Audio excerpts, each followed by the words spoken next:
Welcome to Chillin' 101. We hope this video helps. In this video, I will show you how to make sauerkraut and weenies using an easy method.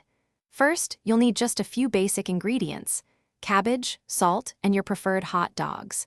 We'll walk through a simple way to ferment cabbage into tangy sauerkraut, perfect for beginners. Then, I'll guide you on preparing those weenies to complement the kraut. Get ready to enjoy a comforting and flavorful meal with minimal effort. Making your own sauerkraut is surprisingly simple. Start by finely shredding 1 medium head of cabbage. Next, sprinkle 2 tablespoons of non-iodized salt over the shredded cabbage and massage it thoroughly for about 10 minutes until it releases its own brine. Pack the cabbage and its liquid tightly into a clean jar, ensuring the cabbage is fully submerged. Seal it loosely and let it ferment at room temperature for 3 to 5 days, tasting periodically until it reaches your desired tanginess. Now let's get those weenies ready.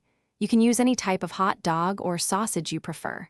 For a classic, tender texture, simply boil them in water for about 5 minutes.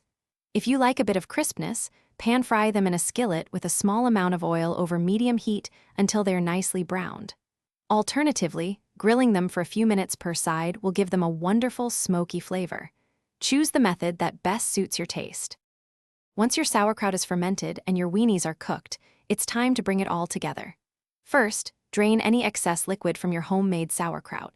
You can gently warm the sauerkraut in a saucepan over low heat if you prefer it warm. Arrange your perfectly prepared weenies on buns or simply place them on a plate.